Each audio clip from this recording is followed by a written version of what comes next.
Hiya there, friends. It's me, Glitch, and welcome to my last video. Now, before you start bawling your eyes out, this is not really the end of me. I will simply be moving on to something else that I will further explain at the end of this video. But anyways, enough of my rambling, let's get straight into this video. Now I'd like to start off by saying something that will probably shock all of you guys. Did you know that at some point in time, my series was gonna be for kids? Now, I know what you're thinking, that sounds crazy, with all the vulgar language, violence, and vulgar humor. But obviously none of that existed at the time, because I first created the concept of this series when I was a kid. And boy, a lot sure did change. Let me show you an example. Let's bring in 5 characters I think have changed the most. Groter, Cassie, Dr. Shock, Zelo, and Pai. I will now give a brief explanation as to how these characters have changed. Let's start off with Cassie. Everyone knows her as a dark-skinned ninja with a white suit and questionable proportions. But of course, that wasn't always the case. Here's a modernized interpretation of what she used to look like. Almost all her defining features are absent. Now, let's move on to our fellow dragon man, Dr. Carl Edward Shawak. Not much really changed about his design besides a few differences within his clothes. Let's move on to Zelo, our lovable, adorable slime. But, unfortunately, that wasn't always the case. He used to look like this. Yeah, I know. Looks like a completely different character. I could say the same thing about Gary. Coming up next, we got Pai. Originally was not meant to be half-angler fish, putting a lot more emphasis on the pie part of him. Also, this was his old horror design. And last but not least, we have Groter the Goblin. What changed about Groter? Groter didn't exist. Wait, what? To think, had I not worked on parody TV, that this is what we could have gotten instead had I just jumped straight into animating the original versions of the animations. But we don't live in that universe, do we now? And luckily for you guys, you have to endure the adult versions of my universe instead of the kid-friendly version I had in mind when I was a little kid. Alright, let's get into business. The good old beginning, where it all began. And as the first installment of this series, not much really changed. Besides a few lore differences, such as the whole premise of the war not being in the original version, with instead Jack getting his powers from a genie that looked like a potato, but can't judge myself too much, I was young. And with no war happening, the bulls did not go extinct, which makes you wonder, how did Joe become the Fire Bull? It actually happened the exact same way, except Joe was trying to revive the dodo bird instead of wolves. Johnny's origin story remained the same, except no implications of workplace toxicity were in the original. Jeremy's origin story also remains the same, except the robot machine was in a store instead of a museum, and we actually see his mother in the original. Same goes for Jimmy, where we actually do see his father in the original. The villain's origin stories actually do remain somewhat similar too. However, Annie was just a mischievous little girl who somehow brought a factory back to life instead of a crazed young adult that works for the government that inhaled crypt soldier spores and became addicted. Cassie's origin story remains the same. And by the way, if you're wondering why she was originally named Kenny, I used to name my characters the first thing that came up to my head. The only reason the name stuck for the first 3 animations that she was in was because I was having trouble figuring out what to name her. I almost went with Wendy. In universe, Kenny is just a nickname, by the way. Andy's origin story was definitely the most changed out of all of them, because he turned himself into a rubber band boy deliberately instead of the government experimenting on him. Not much changed about Dodo's origin story, except for Dodo himself, who was originally an anthropomorphic cat that could talk. Last but not least, the main antagonist, Lord Gawam. And if you're wondering why I named his last name that, it was inspired by guacamole. However, there are a few things different about how he's described. For one, I originally described him as a dictator instead of a president. And another thing, I actually did show him recruiting the villains in the original version, which didn't happen in the new version. Chapter 2 remains the same, with the heroes gathering around the TV and flipping on the news to see Theodore reporting about the Crib soldiers attacking Mac City. However, it ends very differently from the animation. Instead of Lord Guam being confused, he somehow already knows who Jack is, and instead of Jack hitting him with a metal baseball bat, he instead just decides to go away because Jack told him to. Yeah, stupid ending.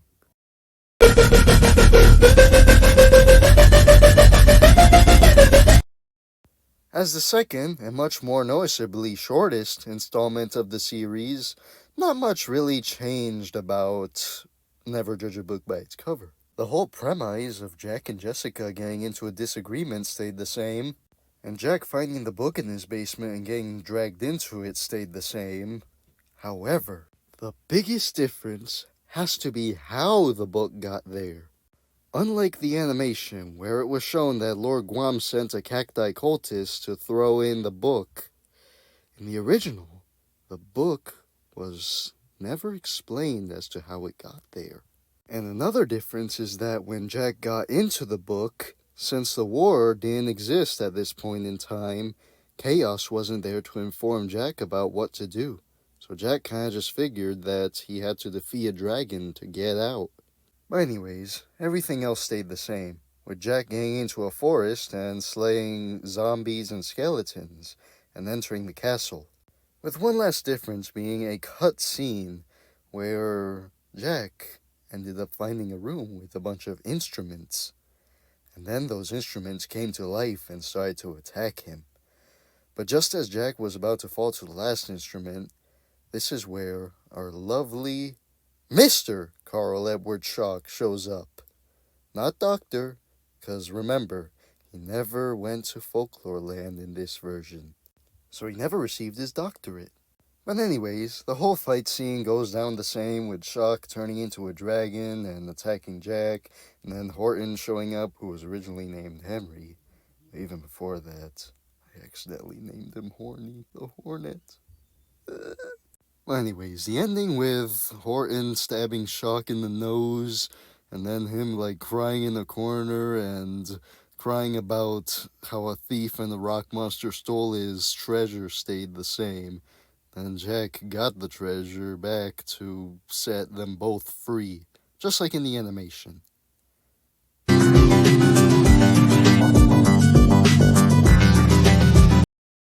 Attack of the Crypt Soldiers. From this point onward, you guys are gonna notice a lot of differences from the original to the final. Almost nothing about the original version of this animation is the same, besides the beginning, of course. But that and a few other scenes are all that's really the same. Everything else is completely different. Such as how instead of the scary stories at night part, it originally had Dr. Schock listing out everything he is afraid of. And then the nightmare scene also happens to last a lot longer and is completely different. Instead of Jack getting attacked by chaos, it instead would have involved Dr. Schock waking up claiming he heard a werewolf out in the woods. And then the heroes would have found an abandoned house where the werewolf was at. Then the heroes would have gotten attacked by the werewolf, but then they would have realized that it was a trap, with Lord Guam showing up, and Eddie as well. And that's where the nightmare sequence ends, with Jack waking up, only to discover that the dream was trying to warn him of the future. The fight sequence happens just like in the animation, except it revolves around Eddie instead of just him and the other bounty hunters. Unlike the animation, where the fight seems to be equal, at first the heroes actually lose. And then Andy and Dodo end up joining upon the fight too, which makes their odds of winning even worse. Then I was just trying to do like a cool comic thing for whatever reason. And this scene involves Jack like trying to give the heroes more confidence in winning.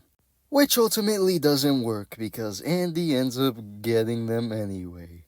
Until everyone notices that Dr. Shock is choking on grass, which does actually happen in the animation. It's just not explained as to why it happens. But I'll tell you, it's because, like, he was dreaming about eating cheese and he was eating the grass by mistake. So he ended up choking on it, and then he blew a big ball of fire onto all the villains, blowing them away, just like in the animation. And then it ends with Dr. Shock being sad because he has a sore throat, but then he becomes happy after realizing that he gets to eat real cheese because he's awake. Yeah, as you can tell by the original, none of the Crip soldiers were involved, and Sporewood Park didn't exist at the time. Also, now I just realized I forgot to put the teasers for the next episodes. Yeah, I'll just do that now.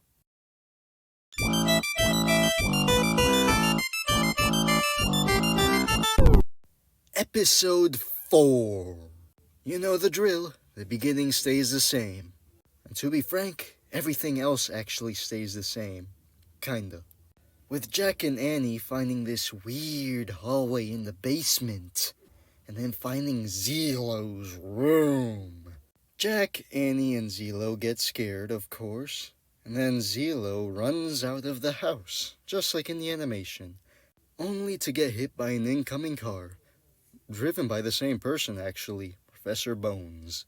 Zelo ends up getting captured, but the way he gets captured is actually different. Since he's not a liquid in this version, he gets tied up instead of locked in a glass room. Also, Shock and Zelo originally did not know each other, because, like I said before, Shock never went to Folklore Land in this version, which actually still existed in the original, but it was never mentioned by name. And instead of Zelo setting himself free, it was Jessica who set him free, because she felt bad for him. And now here's where the major plot difference comes in. Zelo was originally taking care of an egg called Project 101. He claimed that it was capable of mass destruction. And when Lord Guam heard about it, he decided to use it to his advantage. Instead of kidnapping Gary, he decides to steal the egg and hatch it. The climax stays relatively the same, where the heroes find out on the news that the creature is attacking the city, and then they go and try to stop it. Of course, they succeed. Oh, and by the way, Daylight Animatronic Fright originally took place before Pirate Problem. So I'd like to point that out, just so no one gets confused.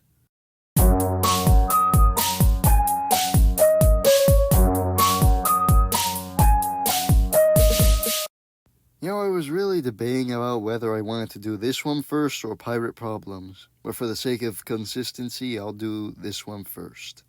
I will say Daylight Animatronic Fright changed a lot, but I wouldn't say it changed the most, because that title goes to Daylight Animatronic Fright 2. But still, one certainly changed a lot. The beginning of the story is actually quite different. Jack's little sister, Julia, who was originally named Jessie, was actually a newborn baby, instead of 12 years old. At least the characters ending up in fishies was still her fault. Of course, Jack is still displeased by going to fishies, despite being younger in this version. Luckily for Jack, Little Bones and Hector still exist in this version. Unfortunately, Fred and Ned do not. And Rebecca was originally Jack's crush instead of actual girlfriend, so she was a background character at the time.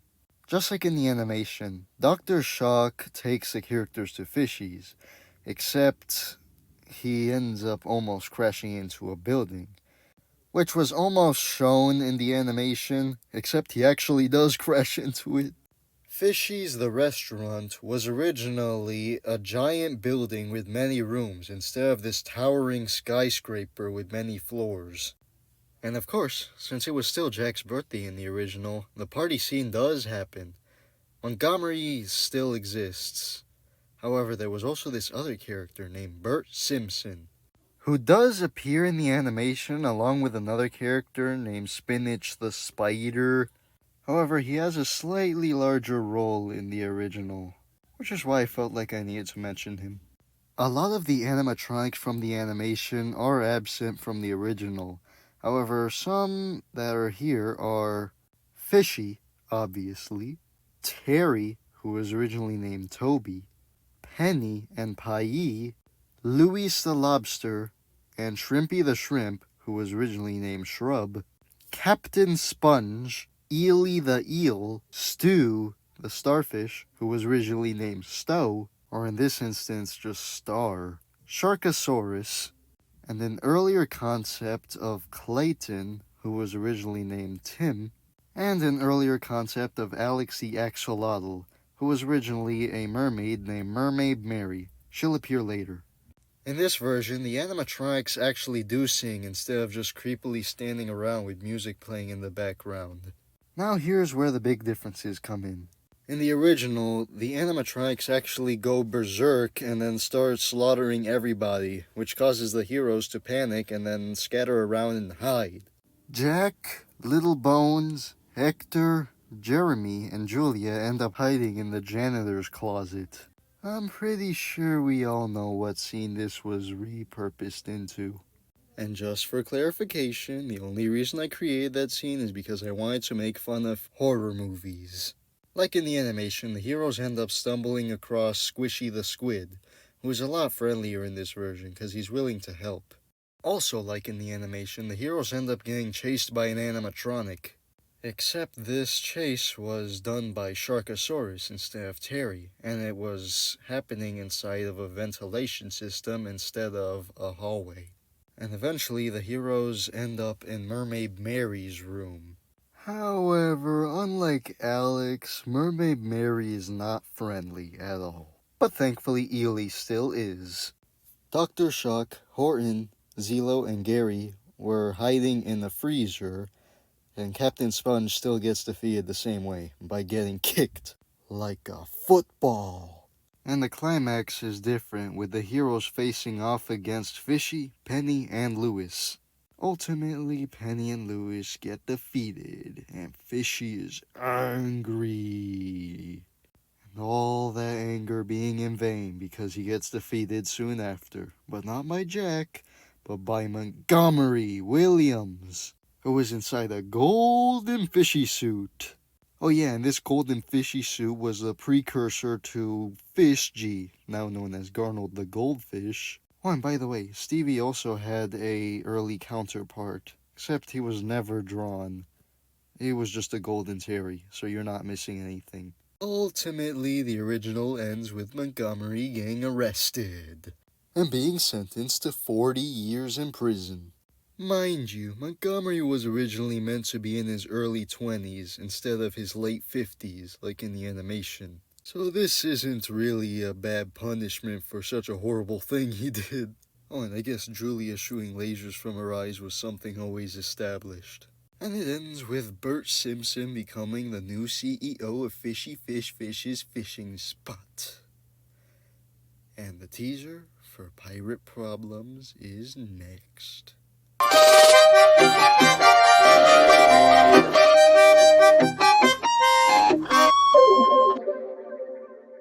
Pirate Problems differs quite a lot from the animation, as instead of Jack playing on the beach and finding a treasure map, he was on a jet ski trip with his family. Now get out of here, you three. But ultimately, things go wrong. Our heroes get lost on sea, and they have nothing on their picnic basket but dairy products. Ew! Get out of here, Grover. Dr. Shock's addiction to cheese was very shown in the original stories. Also, the whole picnic basket thing was Zelo's fault, by the way. Our heroes see the pirate ship coming and they all call for help, all but Jack, who suddenly has a panic attack for whatever reason and passes out, and then wakes up tied up, just like in the animation. Unlike the animation, however, Pablo actually introduces his crew alongside himself. And this is because originally his crew survived instead of getting killed. I killed them off in the animation because I felt there was no place for them anymore. Like in the animation, Pablo is after Jack because of some treasure, although Jack didn't have any treasure in the original. Of course, Pablo gets angry, but this time it's for no reason instead of Jack disrespecting him, and makes him walk the plank. Of course, like I mentioned earlier, Grover didn't exist in this version, which in turn means that Reuben didn't exist either. So what happened? Our heroes still got attacked. Not by Duffy the Tornado, because he didn't exist either. But instead, they got attacked by... Hentai! No, the Kraken. The Kraken was the original villain of Pirate Problems. Not even Lord Guam was in the original. I wanted to bring back the Kraken, but with Grover and Reuben in the way, the Kraken had to be scrapped. I might bring him back in the future. But anyways, the Kraken happened to be lactose intolerant for some reason, and ended up getting diarrhea after getting fed the basket of dairy products. Or as he says it, I got incarria. And after saving Pablo and his crew, Pablo becomes friendly and joins the heroes. And here's the teaser for... This isn't Daylight Animatronic Fright 2, or as it's called, Dystopian Dream, but the subtitle is still... whatever.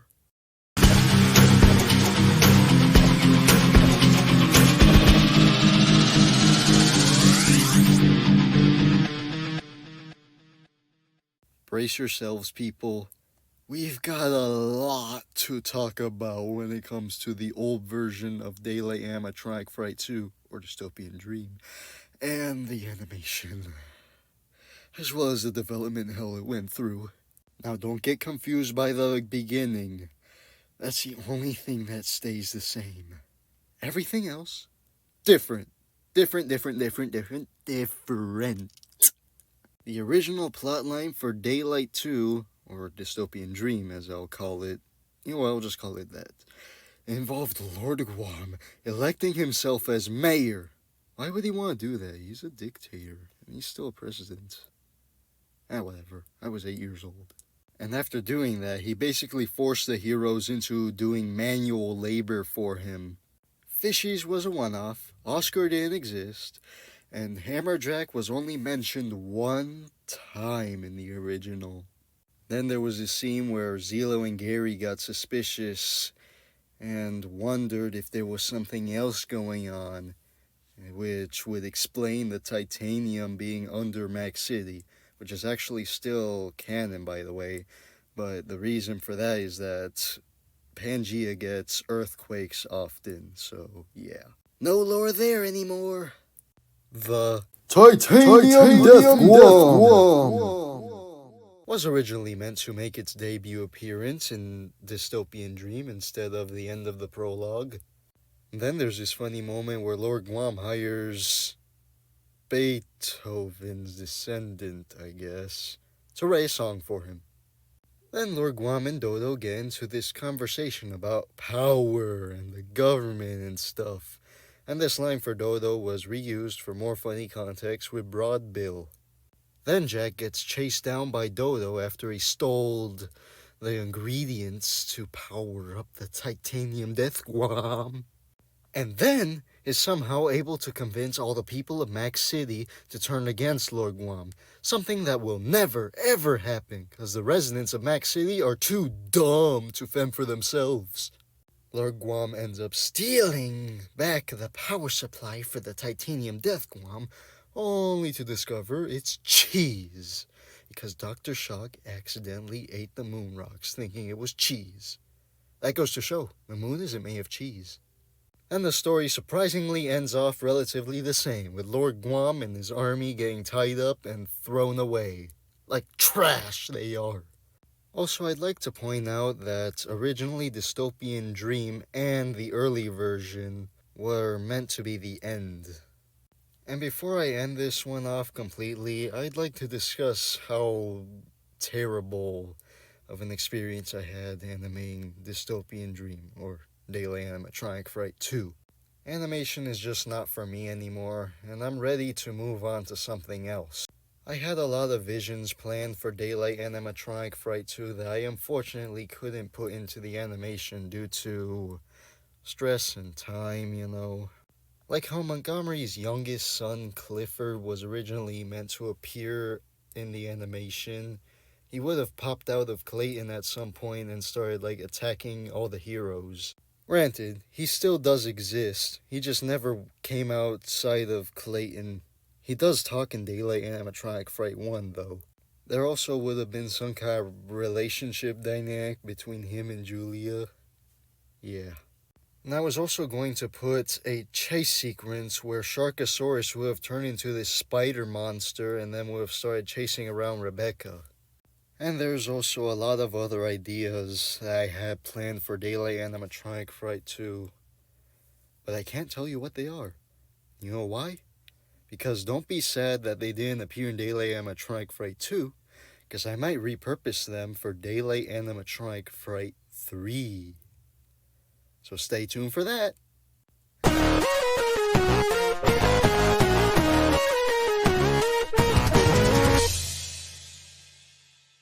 Funnily enough, this animation is exactly identical to the original, just like the beginning was.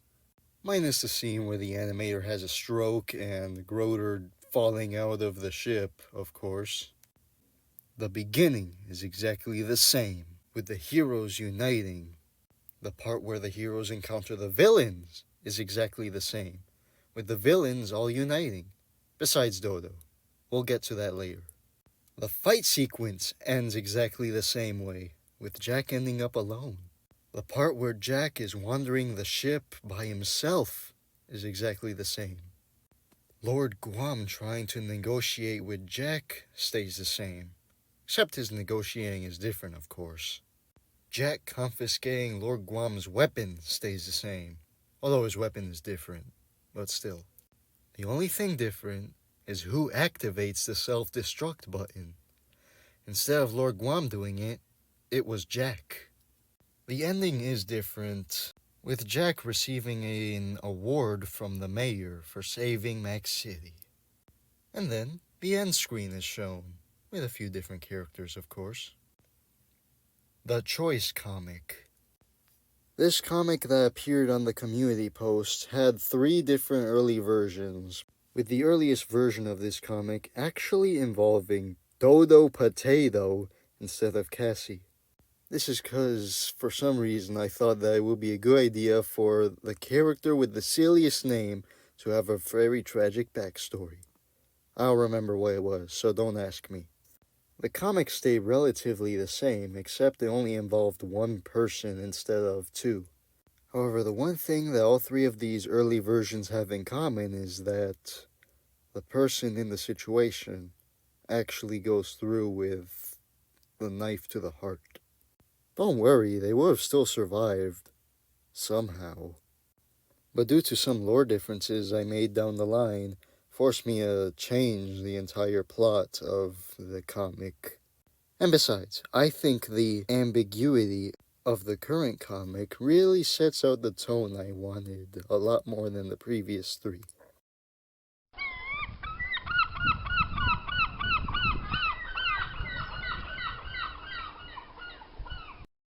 I'll try to remember as much as I can for this scrapped episode, because I never really did any work on either version.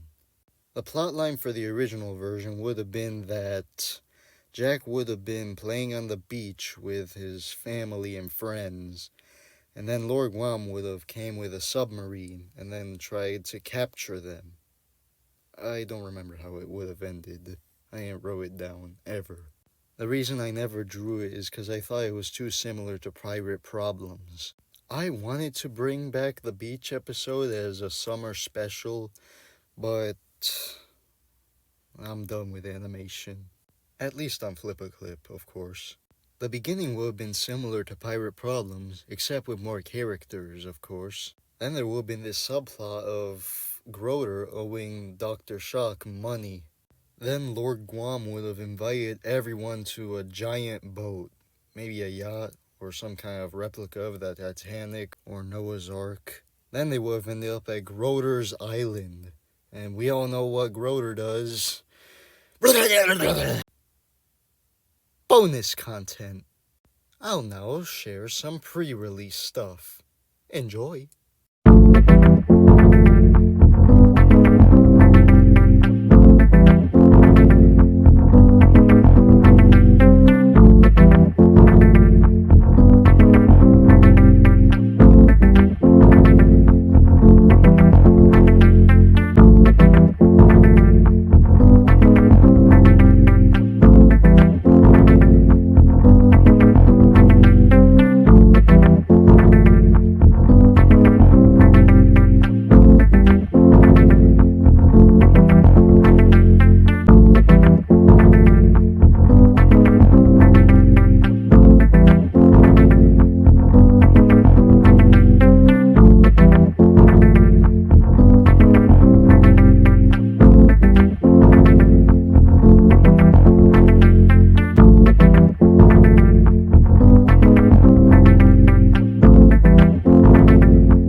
What's next?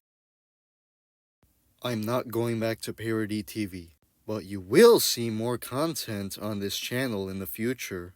I'll also be active on Newgrounds, if anyone's wondering, and I might launch a Discord server one day, so stay tuned for that. But besides that, there really isn't anything else I had planned. Who's that creeping in the corner? No, go back. We don't want to surprise them just yet. Anyways, guys, thank you so much for watching and enjoying this channel. Please comment, like, or subscribe. Not asking for too much. I prefer a comment. Goodbye. For now.